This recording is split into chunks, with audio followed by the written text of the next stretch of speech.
नमस्कार, मैं संजीव क्रोडीवाल और अपने मिलकर कर रहे हैं क्रॉप डिजीज। खरीफ क्रॉप्स में होने वाले डिजीज को अपनी कंप्लीट कर चुके हैं। आज से अपने स्टार्ट करने वाले हैं फ्रूट डिजीज। फलों में होने वाली जो बीमारियां हैं उनके बारे में अपने चर्चा करने वाले हैं। 3 तरह की फ्रूट डिजीज के बारे में आपकी बुक में मेंशन किया हुआ है।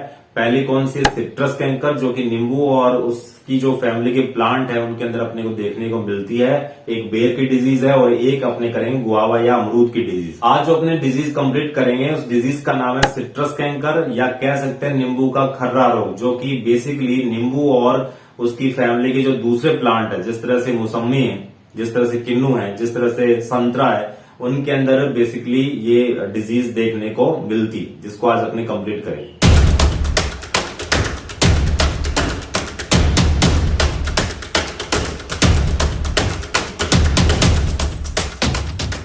सिट्रस कैंकर, नींबू का खर्रा रोग। इस बीमारी के पीछे एक पूरी हिस्ट्री है और हिस्ट्री को जानना बड़ा जरूरी है।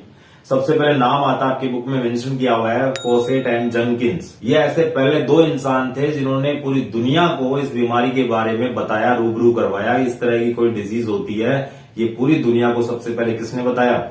फॉसेट एंड जेनकिंस ने 1933। देखिए आपकी बुक में 1933 नहीं लिखा हुआ है, 1933 नहीं लिखा हुआ है। वहां जो ये डेट है वो है 1927 टू 1931, इन बिटवीन 1927 से 1931 के बीच में इस बीमारी के बारे में फॉसेट और जेनकिंस ने बताया पूरी दुनिया को। ये आपकी बुक में लिखा हुआ है, तो आपको आपकी बुक को फॉलो करना है। हिस्ट्री में एक चीज और आती है, प्लांट क्वारंटाइन।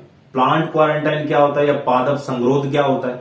जिस तरह से आपने अभी कोविड-19 को फेस किया है, 2 साल में जो क्वारंटाइन पीरियड लगा है, जिसमें आपने बाहर जो बाहरी स्टेट है वहां से आने वाले इंसान को 14 दिनों के लिए अलग से रखा जाता है, सेपरेट रूम के अंदर रखा जाता है, उसको क्वारंटाइन किया जाता है। वैसे जो पौधे होते हैं उनमें जो बीमारियां फैल जाती है उनको, उनकी सिवियरिटी को कम करने के लिए वर्ल्ड वाइड या फिर एक एरिया से दूसरे एरिया में स्प्रेड होने से बचाने के लिए या उसको रोकने के लिए अपने क्वारंटाइन लगाते हैं, प्लांट क्वारंटाइन, पादप संगरोध। ये एक लीगल बैन होता है जिसमें अपने एक एरिया से दूसरे एरिया या एक लोकेशन से दूसरी लोकेशन में एग्रीकल्चरल जो प्रोडक्ट होते हैं, जिस तरह सीड हो गया, आपके पौधे हो गए या एग्रीकल्चरल इक्विपमेंट होते हैं, उन सबके आयात और निर्यात, एक्सपोर्ट और इंपोर्ट पर क्या लगा देते हैं? लीगल बैन लगा दिया जाता है, ताकि एक जगह से बीमारी है वो दूसरे नए लोकेशन पे ट्रांसफर ना हो पाए।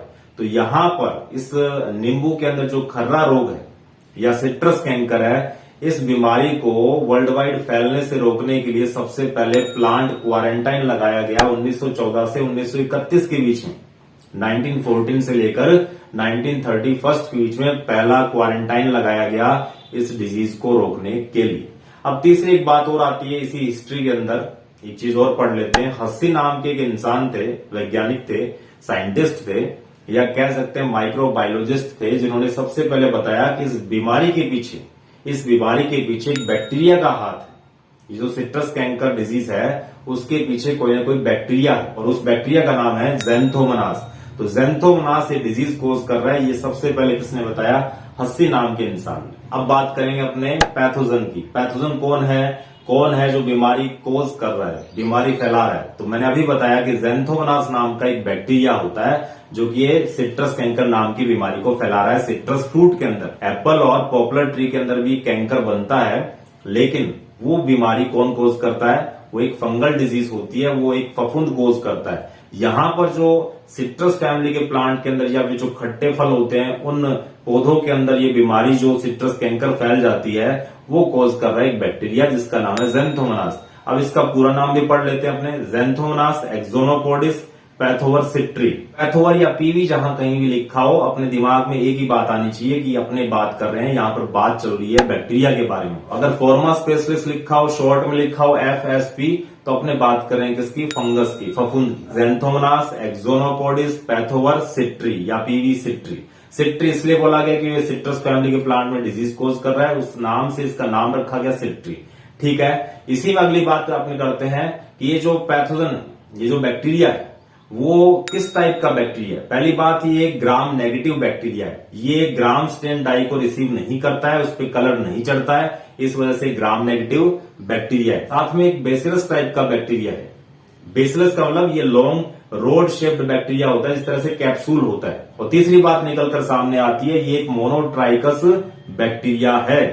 एकल कशाभिक इसको हिंदी में बोलते हैं। इसका मतलब है एक ही फ्लैजलम लगा होता है। जो टेल लाइक स्ट्रक्चर होती है बैक्टीरिया के पीछे, वो एक सिंगल स्ट्रक्चर ही अपने को दिखाई देती है, इसलिए इसको मोनोट्राइकस बैक्टीरिया बोला गया। तो ये मोटाइल बैक्टीरिया, मोटाइल का मतलब अगर किसी के पीछे कशाभिक या फ्लैजलम लगा होगा, ये टेल लाइक स्ट्रक्चर लगी होगी, इसका मतलब वो एक जगह से दूसरी जगह अपनी लोकेशन बदल सकता है, चल फिर सकता है, मोटाइल बैक्टीरिया है। और क्या हो सकता है, ये एरोबिक रेस्पिरेशन करने वाला बैक्टीरिया है। एरोबिक बैक्टीरिया का मतलब है रेस्पिरेशन के दौरान ये O2 रिसीव करता है, ग्रहण करता है। बगैर O2 के भी रेस्पिरेशन हो सकता है, वो फंगस के अंदर दिखाई देता है अपने को। तो एक बात और उठती है कि वेक्टर कौन है, ट्रांसमिटिंग एजेंट कौन है। ये बीमारी बैक्टीरिया की वजह से तो हो रही है, लेकिन वो बैक्टीरिया किसके ऊपर सवारी करता है। तो यहां पर एक इंसेक्ट का नाम मैं लूंगा, उस इंसेक्ट का, उस कीड़े मकोड़े का नाम क्या है, उसका नाम है लीफ माइनर, पर्ण सुरंग कीट। कुछ ऐसे कीड़े होते हैं जो कि पत्तों के किनारे खाते हैं, पत्तों की शेप बिगाड़ देते हैं, लेकिन ये ऐसा इंसेक्ट है जो पत्ती के अंदर घुसता है और अंदर से टनल बना लेता है, सुरंग बना लेता है। आपने देखा होगा कि बिल्कुल व्हाइट कलर की धारियां पड़ जाती है कई पत्तियों के ऊपर, तो इसका मतलब उसके अंदर कौन घुसा हुआ है, पर्ण सुरंग कीट या लीफ माइनर घुसा हुआ है।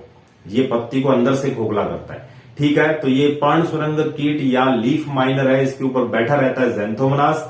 जब ये इंसेक्ट आता है सिट्रस फ्रूट की पत्तियों को खाने के लिए, तो वहां पर छोड़ देता है किसको, ज़ैंथोमोनास को, और ज़ैंथोमोनास की वजह से सिट्रस कैंकर हो जाता है। ठीक है, एक बात और आती है, कैंकर क्या चीज है।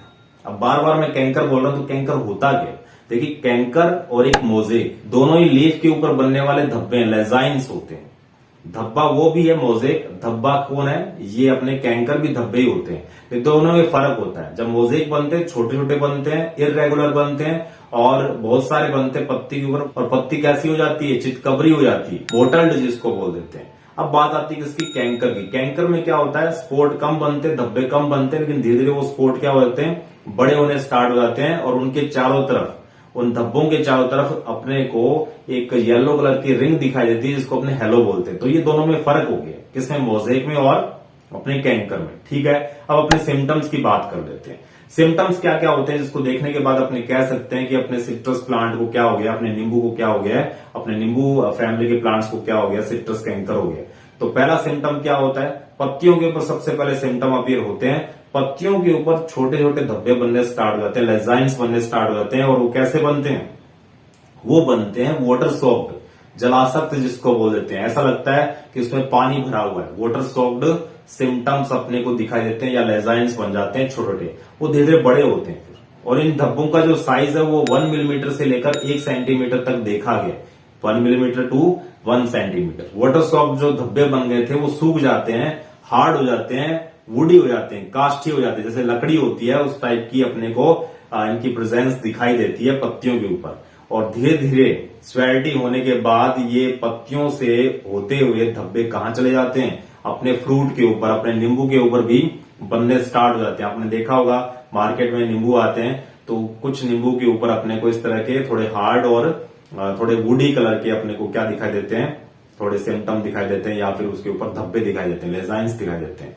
ये स्वेलिटी होने के बाद की बात है। और जब ये बीमारी अनकंट्रोल्ड, ये बीमारी अपनी हद से बाहर हो जाती है, तो नींबू के ऊपर जो सिम्टम अपीयर हुए थे, धब्बे बने थे, वो अब गड्ढों का रूप ले लेते हैं, गड्ढों में ट्रांसफॉर्म हो जाते हैं। तो ये कुछ मेजर सिम्टम थे जिनको देखने के बाद अपने कह सकते हैं कि सिट्रस कैंकर डिजीज हो गई है। अब अपने को पता लग गया कि डिजीज तो हो गई है, तो मैनेजमेंट तो करना पड़ेगा।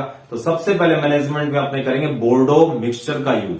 बोर्डो मिक्सचर क्या होता है, ये एक अच्छा फंगिसाइड भी है और एक अच्छा बैक्टीरियासाइड भी है। बैक्टीरिया को मारने के साथ साथ ये फंगस को भी मारने का काम करता है। बोर्डो मिक्सचर को अपने स्प्रे कर सकते हैं स्टैंडिंग क्रॉप के ऊपर, खड़ी फसल के अंदर। फल लगने के 3 महीने के अंदर अंदर अपने बोर्डो मिक्सचर का एक बार और स्प्रे कर सकते हैं। कंसंट्रेशन रहती है यहाँ पर 1%, और 0.2% के हिसाब से अपने लाइम सल्फर का यूज भी कर सकते हैं। 0.2% के हिसाब से लाइम सल्फर को भी अपने स्प्रे कर सकते हैं स्टैंडिंग क्रॉप पर। एक और केमिकल है स्ट्रेप्टोसाइक्लिन।